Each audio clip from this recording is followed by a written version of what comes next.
Hello, welcome to the very first interview on A Fit and Able Life. Today, on this episode, we have Bryttany Curran. Bryttany has been a college athlete, a coach, and now she's a business mentor helping companies and their employees find the best work values for their office. Now, we've known Bryttany since we were kids, and you're going to learn so much in this episode. She has such great advice from her own experiences as an athlete and as a business mentor. And I really enjoyed listening to this when we were recording it, and I think you are too. So here we go. Bryttany, I've known you since you were a budding athlete as a child and all the way through high school and college as an athlete, and now I see you as an amazing young businesswoman. Can you tell me a little bit about that transition from child athlete to collegiate athlete, and also how that fits into living a fit and able life? Yeah, sure.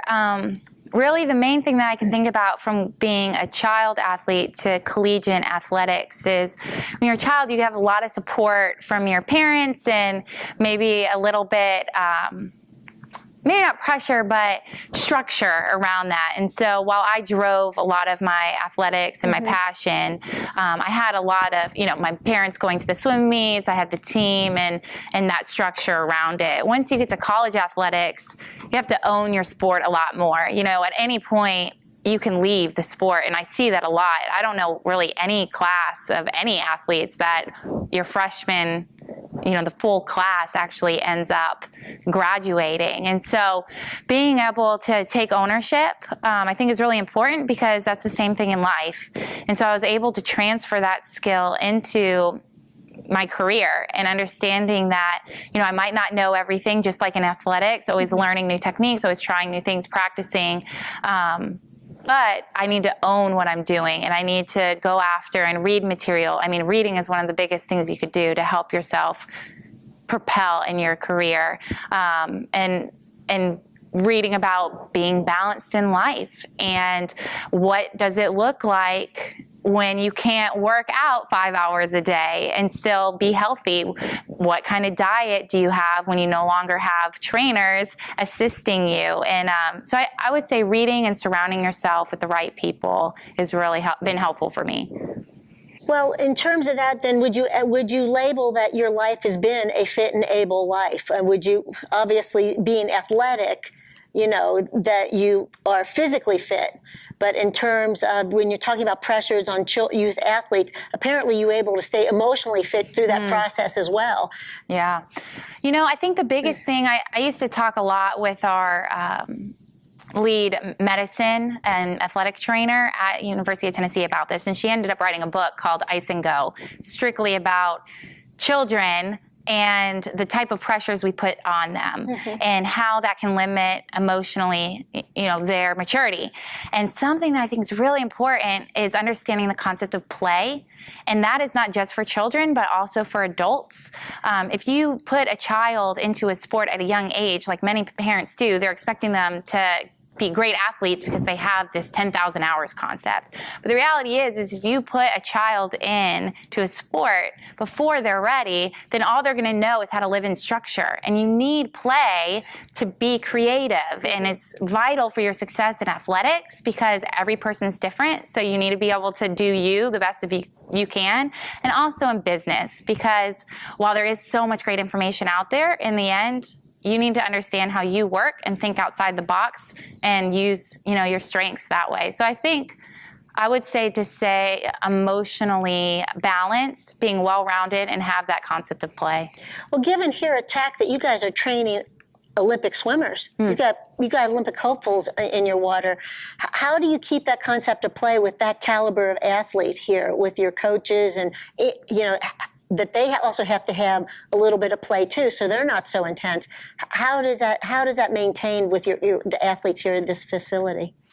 Sure. I think part of it is that we really stress leadership here and being a well-rounded athlete. And so part of being a TAC Titan, which is the swim team here, is the kids do tons of community service, and they're led and driven by the senior swimmers. And so they take in the younger swimmers and show that this is the culture. We have a scholarship that's solely based in leadership, and it's based off of what other things they do in their schooling and their community those sorts of things. And so we show them that swimming isn't everything. It's, a great discipline, and it can get you places like it got me to college, but it's not who you are. It's not your identity. And I think that helps. Right. Well, it seems like you do set them up for being physically fit and able to adjust to the rigors of their sport, and as well as feeling personally successful with it, that they own the success of it. Right. And then when you do that for the leaders too, they own the leadership role of that as well. That's very cool. Now, with the transition, so you majored in psychology was it at the University of Tennessee? That's right. And did you focus on sports psychology? Because you seem to know a lot about youth psychology in the sports arena. Did that come to you through your own experience as an athlete, or is that something that when you were going through your collegiate degree, that you found personal interest in? I think a little of both. I didn't focus on sports psychology as a degree. Originally, I wanted to work with underprivileged youth and helping them, or those that are troubled and in out of juvies, rehabilitate into society. However, we did have a sports psychologist on staff for us to use, which I did often. And so I learned a lot through experience. I just learned a lot through life. And then additionally, I was able to apply some of the things I learned in psychology to sports. Right.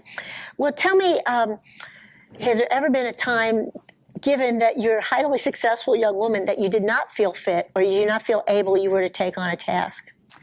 Yes.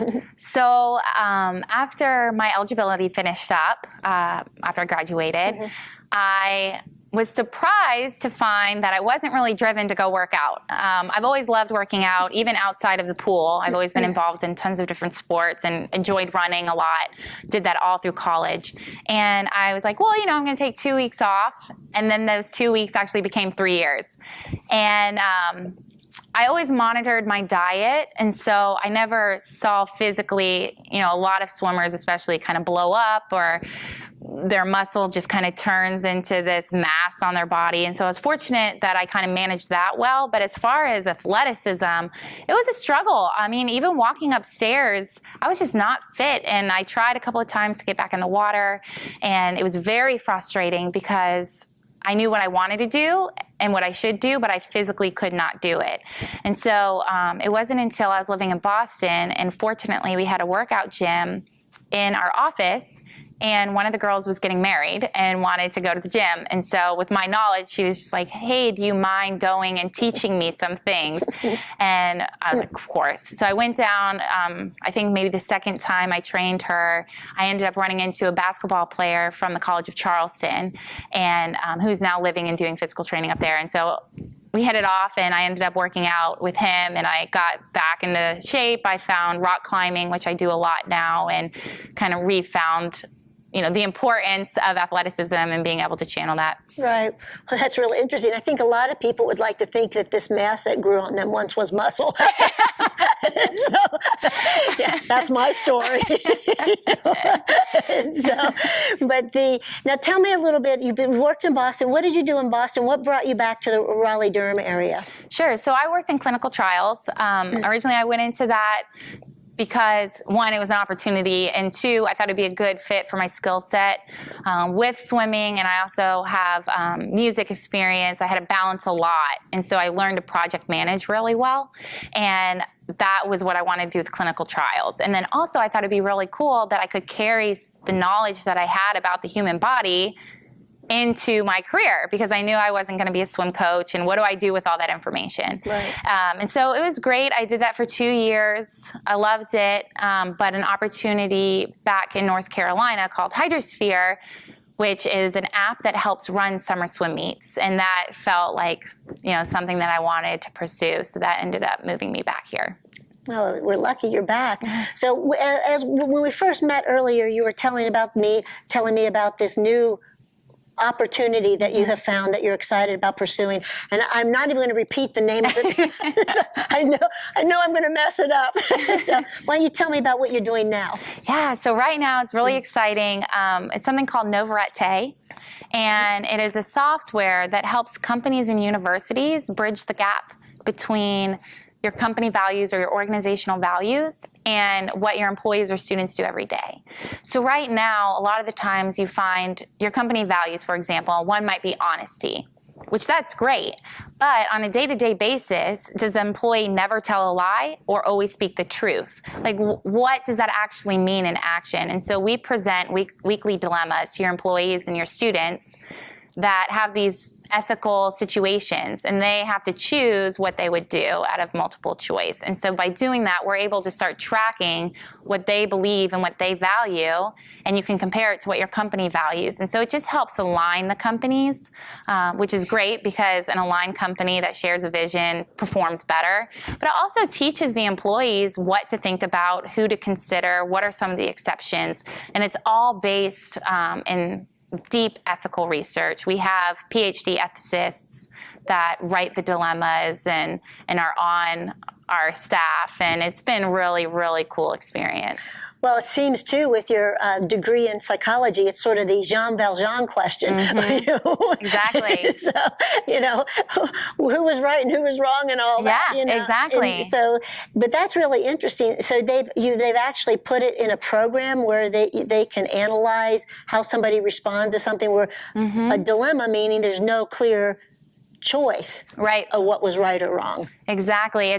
They're all good answers. It's just what's best for the company. So one recently was you're in a team meeting with a new team and the team leader wants to team build. And at the end of the meeting, you realize no one has really said anything. And when you did, you were kind of cut off. And so the team leader comes up to you and says, hey, wasn't that a great meeting? So what do? You can say nothing because you're afraid you're going to lose your job. You can say, actually, it was great, but maybe you can consider these things. You could say, I don't think it's that great, and this is why. Or let me poll everyone and see. All of those are great answers. But at our company, we value speaking out. And so they wouldn't be great. All of them aren't great answers for us. The one that says, hey, good job, but maybe consider these things would probably be better suited. So it just helps you learn about your company, and that in turn will help you, because if you're in a place that values the same things you do, you're going to succeed. You need to be in a culture that's pouring into you and that is helping you achieve your goals. And if your values don't line up, chances are it's not going to happen. Right, and that's kind of interesting because we in our society, in order to fit in, have been trained to keep our emotions and our thoughts to ourselves. That is the route to success. What can you hold in? Not necessarily speaking honestly about how you feel about an environment you're in. Kids in a classroom that disagree with a teacher. College. I know you must have run into times in college where you really wanted to challenge a professor, but you thought, well, maybe not. Maybe I won't. How do you take somebody, an employee, then, that has been so, the word keeping quiet has been so ingrained in their trail to success. How do you then teach them to say, no, it's safe to speak your mind? Well, I think a couple of things. One is, with our platform, it's anonymous. And so you don't know if the CEO is making a comment, because we have a comment section after the dilemma where you can debate it. Or it's the mailroom guy, right? Like, you have no idea. And so there's a lot of freedom and expression there. But I think, too, depending on what career you have and what your profession is, it may not be as valuable. For example, if you are a doctor, you probably don't want your nurses challenging you in an operating room, right? Like, so you need to find what works best for you. Me, I want to be somewhere that I can debate and challenge and grow through dialogue. But other people might not succeed in that setting. And so this Novarete helps you learn how you work best through your values, and then hopefully find a company, now you know what you're looking for, so you can find a company that has that culture. Right. So you fit in and you're able to do your job. Exactly. Exactly. There you go. Well, that's really interesting. Now, as a young woman, with your fitness, getting back to your fitness portion, does that affect the relationships you choose to be in? Obviously, you found somebody in Boston that you enjoyed working out with, and that got you back into the rhythm of having it or part of your routine. Do you choose your friends based on what activities you can participate in them? Obviously, you have a lot of friends, but are you initially attracted to somebody that's more athletic or more fitness oriented? I'm not sure. It's kind of the chicken or the egg type question. Statistics show that your 5 closest friends, you're a culmination of. And so studies show that even your weight is dependent and probably the average weight of the 5 friends that you're closest to. So I think it's very important to know who you're friends with, because their lifestyle will come off on you. And so things like books I've read, for example, like The Blue Zone Solution. If someone's looking to try to get a fit life, well-rounded fit life, that's a great book, and it touches on that as well. And they call it Right Tribe, getting those types of people around you. And what was the name of that book again? The Blue Zone Solution. Another great book by Napoleon Hill is, oh man, am I blanking on what the name of it? Think and Grow Rich. And it talks about, you can define riches however you want, but it talks about how if you have a burning desire and you have the right people around you, the mastermind group, your friends, you can achieve that goal, whether it's weight, whether it's making $1 million, whether it's living a healthy work-life balance. So I think it's really important. So I do pay attention to the type of people I surround myself with. If I find that they're not really ambitious or they're always negative, I might not necessarily cut them out, but I'm not going to keep them in my closest circle. Right. I'm very particular about that. Well, that's interesting. Well, and you'd have to almost have the kind of success you've had academically with your occupations or the jobs that you've taken, as well as your athletics. You have to be optimistic. You have to be optimistic about the fact that your effort is going to lead to success most of the time. Right. Or enough of the time. So now, as you age, I know it's probably hard for you to imagine as you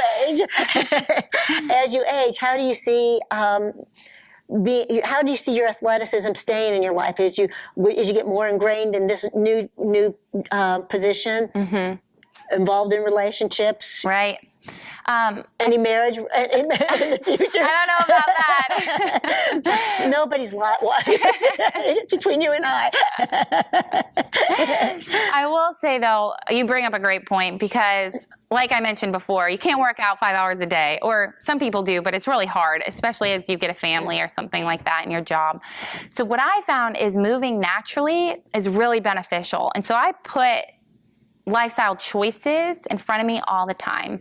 An example of this would be, I always use the stairs instead of the elevator or the escalator. Right. I park in the furthest spot possible, so I get in more walking. Right. If my office, I go the long way to the bathroom when I have to go to the bathroom. It's little things. If you watch a lot of TV, don't change channel with the clicker. Walk up to the TV and change the channel. Hand wash your dishes. Don't use easy Swiffers if you're going to clean the floor. Like, get on your hands and knees. Don't use a garage door opener. Open it up manually. Right. Just start incorporating these things into your daily life. And that way you're consistently being active. And studies show that even walking, moving naturally, is going to do a lot for your life. Well, it sounds like you could have also been a physical therapist, because these are all activities of daily living that, as our physical fitness diminishes, we are not able to do. So practicing allows us to do it. That's why you see 80-year-olds running marathons, right? Because they just didn't stop. And so now that's very exciting to know that a young person has that attitude, and your peers, I imagine, do as well, don't they? Yeah, they do. And the closest group I have, that Right Tribe, as we call them, they're all about moving naturally, and we encourage each other in it. Sometimes I get a video that's like way across the parking lot saying, walking over to work, right? And stuff like that. So it's been helpful having the group too. Well, I have to get back, because this podcast is about a fit and able life. What would you, obviously you're well-read and you've thought about healthy living a lot. Healthy living, not only physical, but emotional, mental, healthy living. Sure. And that's clearly important to you. How would you advise somebody else to pursue a fit and able life, given that they don't have the resources that you have? Sure. Of course, it depends on where they're at. But the biggest things I could say is sleep. Go to sleep at around the same time every day. Get your 8 hours, 7 hours, and be consistent. Drink a lot of water. Water is going to get all the toxins out of your body. These are simple things you can do. And if maybe you struggle to drink a lot of water, use a straw. it'll make, you'll drink a lot more just by adding a straw. So I think those two, as far as your physical self. Emotionally, I think the biggest thing for me was realizing that everybody's broken, so stop trying to fix it. It's just people are broken. That's what's going to happen. And so once you realize that, and not expect people to fail or expect people to disappoint you, but understand that failure can be a beautiful thing. I once read in a book, I think it was Malcolm Gladwell that said this, is that you can invest in education by going to school and pay money, or you can invest in education by failing in life. And either way, you're just depositing to get information back. And so once you can detach from failure and realize that it's just data, and that was something that both of my swim coaches did a great job of teaching me, both in high school and in college. Just take the data. If it's great data, be happy for a second, take it, and then move on. If it's bad data, take it in, be sad for a second, and then learn how you're going to use it as a stepping stone. And something that my dad has always been really good about teaching is there's no bad decisions. There's only good and make good. Right? And so once you let that pressure off your shoulders, so many people stress and have anxiety about things that never happen. And then, stress can be terrible for your body. You can stop sleeping. You can break out, have headaches, muscle tension. I mean, it's so bad for health. And so if you can find a way to downshift and just have a clear perspective on life, that has been huge for me. Well, have you ever had somebody in your life that you love dearly, that you wish, a grandparent, cousin, brother, sister, whatever, that you really wish that they could adopt some of your philosophy of life because you think they'd be healthier, happier, more able to lead a more fulfilling life? Have you ever, do you have somebody, and have you ever advised them as how they could improve their situation? Sure. I definitely know people that don't live a healthy lifestyle, and I think it's tricky. A lot of the times, well, I would say 85% of decisions are emotionally based. And so I can't just throw a bunch of facts at somebody that's struggling with a healthy lifestyle because they're not going to take it. They'll probably get defensive, or they'll probably just ignore me, or whatever it might be. So with really anything, building a relationship and showing that I care for them, and then being able to suggest some things, depending on who the relationship is. If I have a very upfront relationship with them, I could just say, hey, I think maybe your portion sizes are too big, or you're eating too late at night, and that's why you're struggling with your weight. If I don't have that type of relationship with them, I might say, hey, I read this great book. This was something I read from it, a quote or two, or hey, do you want to borrow it? Something like that, where it's coming from a third party and a little less threatening. So depending on who it is and what kind of relationship I have with them, I would say I skew my information presentation, but I always try to give it because I think knowledge is most fun when it's shared. Yeah, well, you say you are well read and everything, and you're a fast swimmer. Are you a fast reader? Do you get enjoyment out of your reading, or is it just knowledge, soaking in the knowledge? Yeah, I would say that it's probably more soaking in the knowledge. I love reading. I would say I'm probably an average to maybe a little bit faster than average reader. The biggest thing, though, is the accountability. I am in a book club, and so I have to read the pages by a certain time, and that is really what makes sure I get my reading in because I value it. So you're mentally and physically strong. Yeah, I try to be. Well, thank you so much for your time here today, and clearly you're leading a fit and able life. Do you feel like you're leading a fit and able life? I do. There's always more to learn, but right now I'm really happy with it. So what does it mean for you to be fit and able? I think for me, it means that I know from really every day I can wake up and have the energy that I want. Like being fit and able means that I'm not limited by a poor diet. I'm not limited because I'm tired. I'm not limited because I am emotionally unstable or I'm stressed. Every day I wake up and I'm happy to do what I'm doing, whether it's going to work, coming to TAC, spending time with my family, my friends, or going to church. I get to choose what I'm doing and I'm happy. Well, thank you so much. Yes, of course. Wow, that was a great interview. There are so many good tips in there. Speaking of good tips, don't forget to grab your free ebook, 101 Healthy Living Tips. There's a link in the show notes. And we're also going to include links to Think and Grow Rich by Napoleon Hill and the Blue Zone Solution, the books that Bryttany said have really helped influence and build her life, her athletic career and her business career. Again, thank you for listening in today, and we'll see you next episode.